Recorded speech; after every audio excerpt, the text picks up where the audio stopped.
Telecafé presenta Una luz en el sendero. Una palabra de esperanza para un mundo necesitado de amor. Una luz en el sendero. Un cara a cara para vivir e iluminar la oscuridad de la vida de aquellos que amamos. Permíteme orar contigo. Presenta y dirige el Padre Pacho. Muy buenas noches y bienvenidos a nuestro programa Una luz en el sendero. En el corazón del Evangelio de Lucas encontramos un pasaje que resplandece como faro de fe y misterio. Lucas 1, 26, 38, la Anunciación. Y este texto no solo relata el encuentro entre el arcángel Gabriel y la Virgen María, sino que también abre las puertas a reflexiones profundas sobre la intervención divina en la historia humana. Hoy vamos a explorar algunos temas que surgen de este relato: el rol del arcángel como mensajero celestial, la extraordinaria maternidad de María, sus preguntas llenas de asombro y su entrega total al plan de Dios con el hágase en mí según tu palabra. Y además abordaremos cómo este pasaje conecta con la doctrina de la Inmaculada Concepción, que es la fiesta que celebraremos mañana 8 de diciembre y que hoy estamos celebrando con el mal llamado Día de las Velitas, pero es como una introducción o una abrebocas para celebrar esta fiesta el día de mañana y que nos invita a meditar en la relación entre fe, humanidad y creación.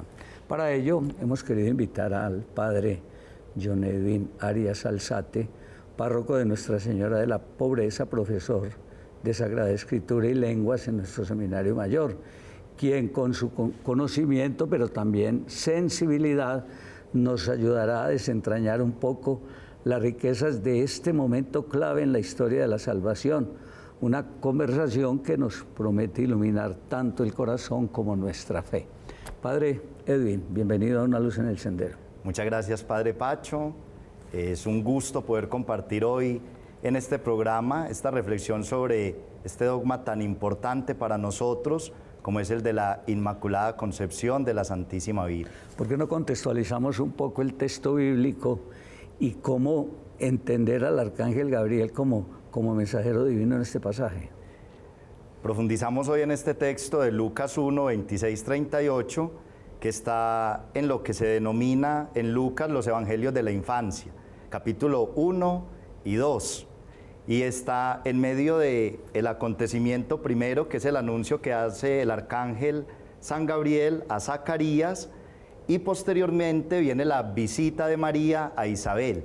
En medio de esos dos acontecimientos está acá en el centro el anuncio del arcángel a la Santísima Virgen. Normalmente una de las expresiones más bellas que tiene nuestro Dios es la comunicación. Dios entra en diálogo con la humanidad y lo hace de diferentes maneras. Utiliza a veces experiencias cósmicas, por ejemplo, la tempestad, una zarza que arde, una nube, pero cuando se trata de acontecimientos de altísima relevancia, como es el anuncio de la encarnación del Hijo de Dios, utilizan mensajeros celestiales. Y aquí aparece con nombre propio uno de los 3 arcángeles que tienen nombre en la Sagrada Escritura, que es Gabriel. Y es él utilizado por Dios para transmitir de manera directa este mensaje extraordinario a esta mujer sencilla de Nazaret, a María. Cuando los mensajes son de gran relevancia, Dios utiliza estos mensajeros directos que son los arcángeles. Y Gabriel pues no solo lleva un mensaje, sino también que encarna esa cercanía de Dios al ser humano. Absolutamente. Y es muy bello porque se ve un Dios propositivo. Es un mensajero divino, viene desde el cielo, pero lo que le hace a María es una propuesta. Un mensaje que viene de Dios, no imponiéndose, sino contando siempre con la libertad humana, transmitiendo un mensaje y aguardando con mucha expectativa la respuesta. Un exégeta, ¿cómo mira ese saludo tan bello? Dios te salve, llena de gracia, el Señor está contigo. Ahí hay un detalle que vale la pena resaltar y es mostrar la proximidad de Dios a la humanidad. Siempre Dios ha estado con la humanidad, siempre ha caminado con los acontecimientos de la historia, pero este es el acercamiento más íntimo y profundo que Dios hace al ser humano, la encarnación. Dios la saluda y le dice, el Señor está contigo. Ahora se funden en una realidad lo divino y lo humano en el vientre de María. Por eso le dice, el Señor está contigo o el Señor está en ti, habitando de una manera privilegiada. Y es una elección que no es casual. No, esto hay que verlo como un proyecto de salvación. De hecho, aquí resalto algo interesante de este dogma de la Inmaculada. El proyecto inicial de Dios fue crear un hombre inmaculado. De hecho, cuando leemos la narrativa del Génesis, en la creación del hombre y la mujer, Adán y Eva son creados inmaculados, vienen sin mancha en la fase inicial. Pero luego en el uso de su libertad se rompe esa experiencia y se cae en el pecado que luego requiere de la redención. María es inmaculada porque es como la recuperación del primer ser humano. El primer ser humano creado inmaculado, y ahora Dios va a restaurar la creación, y para restaurar la creación de nuevo utiliza esta experiencia del ser sin mancha. María, Eva también la tuvo, pero en el ejercicio de la libertad no la pudo conservar. María, en cambio, en el ejercicio de su libertad pudo conservar ese Dios, ese don que Dios preparó para poder generar el proyecto de la salvación humana. Este concepto, Padre John Edwin, de la maternidad milagrosa de María, pues desafía y transforma la comprensión humana de la maternidad, como la maternidad de María es un milagro porque rompe con las leyes naturales. Podríamos decir, Padre, sin temor a equivocarnos, que todo nacimiento humano es una experiencia sobrenatural. El hecho de que un ser humano se pueda formar en el vientre de una mujer es un acto sobrenatural, es un acto de la gracia. Hay personas que buscan un hijo y no logran adquirir esto que anhelan, que es poder procrear. Cada nacimiento es un don sobrenatural y la Biblia es muy sabia porque hace que eso que es sobrenatural, pero que a veces se vuelve como tan natural, de nuevo se genere una conciencia en el hombre de recordar que es un don divino. Y por eso yo diría que más del 90% de los personajes importantes que tienen la Sagrada Escritura vienen recordando que el nacimiento del ser humano es sobrenatural. Nace no de una mujer anciana o de una mujer estéril, como lo veíamos en el Antiguo Testamento con el caso del hijo de Abraham y Sara, Isaac, o luego el nacimiento de Jacob, o el nacimiento de Sansón, o ya vinculándolo muy al acontecimiento de Jesús, el nacimiento de Juan el Bautista, hijo también de una mujer anciana y estéril, Isabel. Mire que todos esos acontecimientos del nacimiento de una anciana estéril hacen que o el papá o la mamá tengan que recurrir a Dios y decirle, Señor, nosotros queremos un hijo, regálenos un hijo. Y el texto sagrado dice, y Dios interviene y les otorga un hijo, como para recordarle a la humanidad, cada hijo, cada ser humano que nace es un don sobrenatural. Pero el hecho de la no presencia de la paternidad, hablemoslo ahí, biológica, pues lo hace más sobrenatural.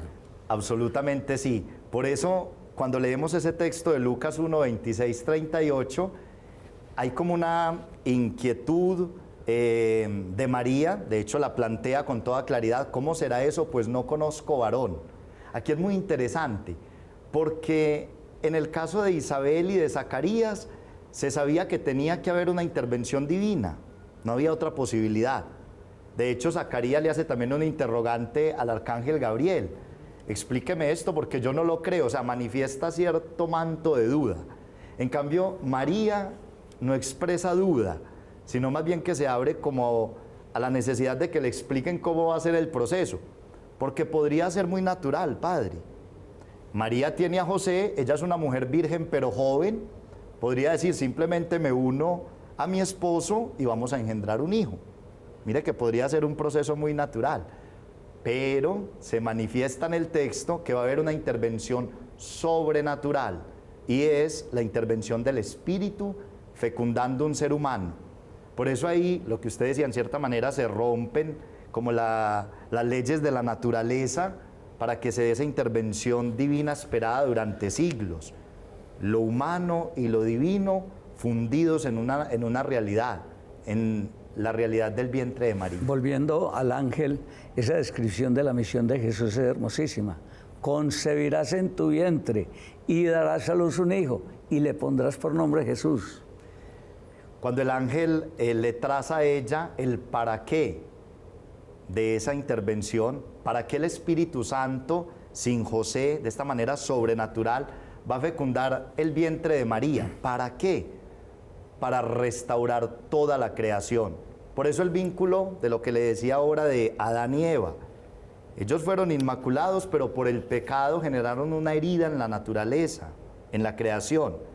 Y ahora de nuevo Dios quiere hacer un proceso de restauración, de reparación, y la hace a través de su Hijo, una nueva creación. Y es bien interesante porque en la revelación del nombre, el niño se llamará Jesús, en hebreo Yeshuach, que significa Dios salva. Es muy interesante porque ese es el propósito de este acontecimiento sobrenatural, el propósito del Espíritu que fecunda el vientre de María, es otorgarle a la humanidad un Salvador. Y el texto destaca mucho, Padre Edwin, esa naturaleza divina. Será grande y se llamará Hijo del Altísimo. Eso es fundamental allí. Todos los vocablos que va expresando esta perícopa exaltan la divinidad de Jesús. Hijo del Altísimo, Salvador, el bendito. Porque le dice a María, tú eres bendita entre las mujeres y este hijo es bendito también, el que está en tu vientre. Se exalta mucho la divinidad del Señor. Y cómo se conecta también ese texto cuando habla allí, vinculando como esa profecía mesiánica y reafirmando como ese reinado eterno donde el Señor le dará el trono de David su padre. En el libro de Samuel, el segundo libro de Samuel, en el capítulo 16, a partir del capítulo 16, que ya se da el ascenso del rey David, recordamos que el rey David tuvo una iniciativa y fue construir un templo. Esa fue una iniciativa de David. Si yo como rey habito en una buena casa, ¿cómo no le voy a construir una buena casa a Dios? Pero el Señor le responde a David, que es como el rey por excelencia en Israel, que la casa la construirá su hijo, que es Salomón, uno de tu descendencia. Eso en cuanto a la construcción del templo, que era un anhelo del rey. Pero luego el Señor le dice, pero a ti, que has sido un rey fiel, yo te hago una promesa. Siempre habrá uno de tu descendencia que reinará en Israel. Y aquí, cuando escuchamos nosotros este anuncio, pues vemos nosotros el cumplimiento de esa promesa a David. De su dinastía llega el Salvador de la humanidad. Es bien interesante porque era una espera para el pueblo de Israel. Yo pienso que un judío que se abre a la experiencia de fe cristiana, a este texto le suena música. Ellos tenían un rey en Israel en el siglo I, que era Herodes, pero Herodes no es descendiente de David. En cierta manera, varias personas del pueblo veían a Herodes como un impostor, puesto por el emperador para sostener el orden, pero en él no se cumplía la promesa. Aquí, el San Lucas deja claro que en Jesucristo esa expectativa del rey mesiánico se cumple a plenitud. Yo le invito, Padre Edwin, para que vamos a un pequeño receso y sigamos con esta reflexión tan profunda y exegética sobre este texto de San Lucas. Ya regresamos. Una luz en el sendero. Una palabra de esperanza para un mundo necesitado de amor. Una luz en el sendero. Un cara a cara para vivir e iluminar la oscuridad de la vida de aquellos que amamos. Permíteme orar contigo.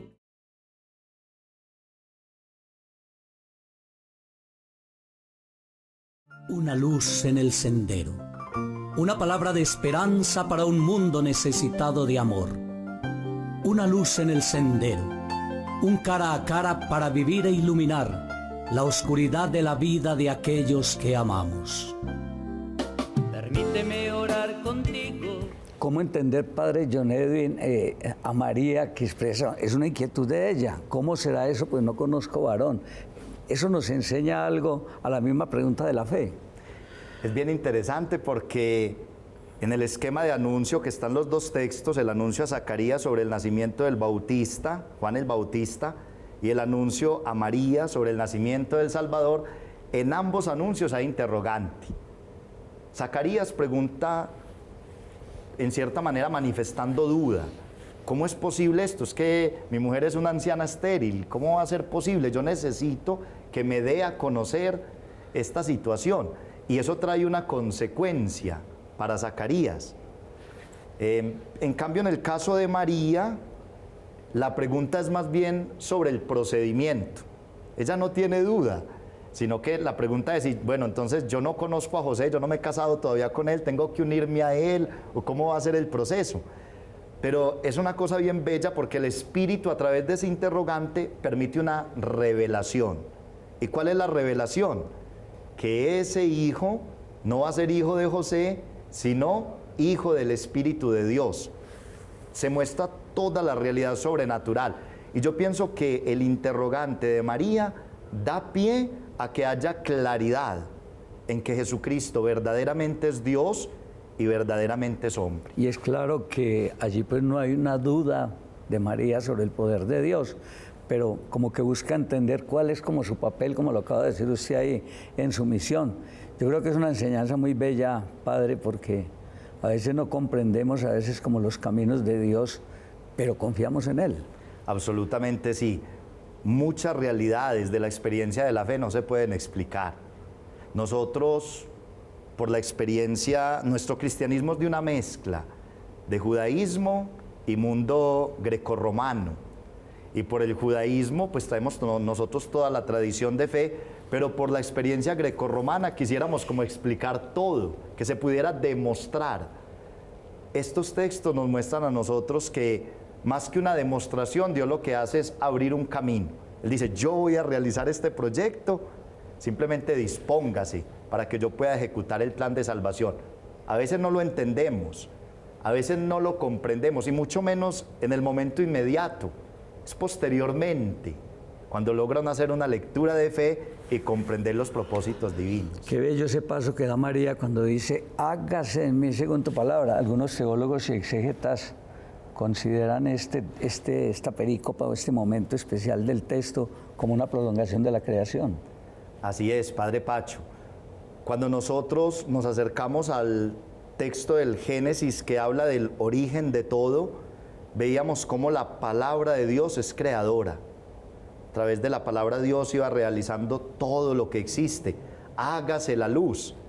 Se hacía la luz y vio Dios que era bueno. El hágase de Dios en la creación inicial. Y aquí de nuevo, el hágase a través de la respuesta humana. Hágase en mí según tu palabra. Mire que es la misma palabra de la creación. Hágase en mí según tu palabra. Como en el inicio a través de tu palabra has creado lo existente, ahora yo me dispongo con humildad y docilidad para que a través de la palabra, de nuevo, no se haga creación, sino más bien algo más sublime. Se haga la restauración de lo creado, que es lo que va a suceder con Jesucristo. Y aquí hay un tema que no sé cómo lo plantea usted, pero que a algunos teólogos les cuesta, y es mirar a María como una co-creadora con Dios, no porque tenga el poder divino, sino por esa como apertura a la voluntad de Él. Absolutamente sí. En la generosidad de ella y en la docilidad al proyecto del Señor, se permite, a través de la respuesta de esa criatura, que se pueda prolongar el proyecto creador de Dios. Hay algo que quisiera acá contarle, Padre, que me pareció muy interesante. Cuando uno está en Tierra Santa y tiene la oportunidad de estar en los escenarios donde sucedieron los acontecimientos de la Sagrada Escritura, yo recuerdo que en Nazaret, de manera particular, se veneran dos escenarios para este evangelio. Un escenario para el anuncio, donde María recibe la propuesta del arcángel San Gabriel, y otro escenario para la respuesta. Y si se habla de dos escenarios, se habla de dos momentos. Como de dos momentos. manifestando como el tiempo en el que María reflexiona y digiere un poco lo que está sucediendo. Dan un espacio para la respuesta y ahí es bien bello porque se genera ese proceso como de expectación universal. Toda la creación, toda la naturaleza, los seres humanos, esperando esa respuesta de María. Porque sabemos que ese sí de ella permitió que se forjara el proyecto como Dios lo había trazado para la humanidad. En una aplicación ya pastoral, Padre, esa confianza en Dios ante lo desconocido, porque María se enfrenta a una realidad que es nueva para ella, y esa acción del Espíritu Santo responde como a ese llamado que todos tenemos a acoger ese querer de Dios en cada una de nuestras vidas. A mí me parece muy bello lo que sucede con la Santísima Virgen y todo lo que inicia a partir de ese anuncio, porque muestra para lo que nosotros fuimos creados. Todos los seres humanos le tenemos temor a lo nuevo. Tenemos cierta fobia frente a lo que tenemos que enfrentar por primera vez. Pero ese temor o esa cierta fobia hace que nosotros, por ejemplo, que somos personas de fe, busquemos lo trascendente. De hecho, hay una palabra como de consolación para ella: no temas, no tengas miedo, como muchos de nosotros cuando tenemos que enfrentar lo nuevo. No tengas miedo, que yo estoy contigo. Esa experiencia de vulnerabilidad nos ayuda a extender las manos y decirle: Señor, acompáñeme también en esto que emprendo. Pero considero yo que cuando uno se abre a la innovación o a la novedad que la vida le va presentando, hace que se viva mucho mejor. La aventura le genera a la vida también como una experiencia diversa. Cuando uno se instala o todo se vuelve como muy rutina, muy igual, la vida va cayendo como en un estancamiento. Abrirse a la novedad, aunque genere temores, primero nos lleva a un abandono de fe muy interesante. Señor, me pongo en tus manos. Y segundo, le muestra a uno que en realidad está viviendo. Mañana celebramos en la Iglesia Universal este dogma de la Inmaculada Concepción. ¿Cómo conectar el texto con esta fiesta tan especial? La liturgia tiene su sabiduría, estos textos son muy bien seleccionados, tanto el texto del Génesis que encontramos hoy en la primera lectura, o el texto que encontramos en el Evangelio, que es este pasaje que hemos reflexionado, nos muestran que Dios prepara las cosas, que Dios no improvisa, que Él tiene un proyecto maravilloso y que esta celebración de María Inmaculada, es decir, la mujer sin mancha, manifiesta que el proyecto inicial que Dios tuvo en Adán y Eva se pudo realizar a través de la disposición humana. Para mí, ver a la Virgen Inmaculada es ver como un anticipo de cielo, del hombre celestial, del ser humano que se puede disponer totalmente a la gracia de Dios. Yo creo que lo hemos experimentado nosotros, cada vez que podemos confesarnos y escuchar esa palabra de Dios que dice: yo te absuelvo, y volver como a la experiencia de la gracia. Eso genera una serenidad interior muy bella. María la tuvo de manera absoluta, pero a nosotros se nos participa también a través del sacramento. Ver a la Virgen Inmaculada y tener la gracia como iglesia, Padre, esta noche de 7 de diciembre y mañana poder hacerle el homenaje a María. Para eso encendemos los cirios o las velas, para decirle a ella que le agradecemos por su sí, que le encomendamos nuestra historia, nuestra vida, y que también nosotros quisiéramos tener esa disposición y docilidad al proyecto de Dios. Quisiéramos seguir hablando de este texto porque es maravilloso, pero quisiera concluir con ese original del griego que denota como ese favor divino y permanente del cual usted habla, llena de gracia. La llena de gracia. El texto dice jairé en el saludo y luego que jaritomene. Que jaritomene, una traducción pienso yo muy acertada, es llena de gracia, es decir, llena de Cristo. El que está lleno de Jesús está lleno de la gracia de Dios. La gracia de Dios que nos ayuda a sentirnos perdonados. La gracia de Dios que nos ayuda a sentirnos amados. La gracia de Dios que nos ayuda a seguir adelante a pesar de las dificultades. La gracia de Dios que mantiene encendida la esperanza. Celebrar la Inmaculada Concepción de la Santísima Virgen es también decirle a ella que nos ayude a abrirnos a esa gracia de Dios y a seguir como pereiranos, como risaraldenses, personas del eje cafetero del país, buscando la manera de hacer las cosas muy bien y con la esperanza puesta siempre en Dios y en la Virgen. Nos queda un minuto, Padre Edwin. ¿Cómo celebrar esta fiesta y la Navidad con María? Yo les diría que primero, hoy y mañana, hagamos el alumbrado. Es una tradición muy bella de nuestras familias.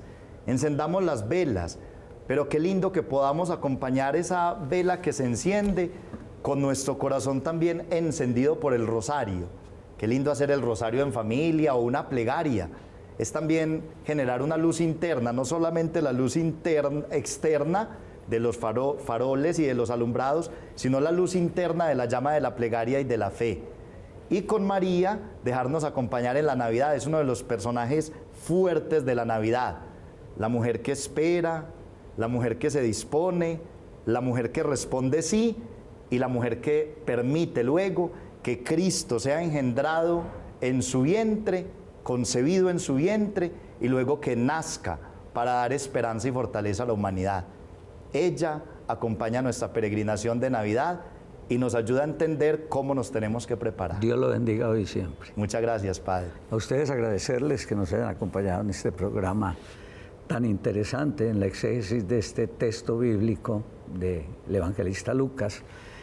Agradecerles que nos hayan acompañado, invitarlos mañana por este mismo canal a las 7 de la mañana con la Santa Misa. Una feliz noche para todos. Una luz en el sendero. Una palabra de esperanza para un mundo necesitado de amor. Una luz en el sendero. Un cara a cara para vivir e iluminar la oscuridad de la vida de aquellos que amamos.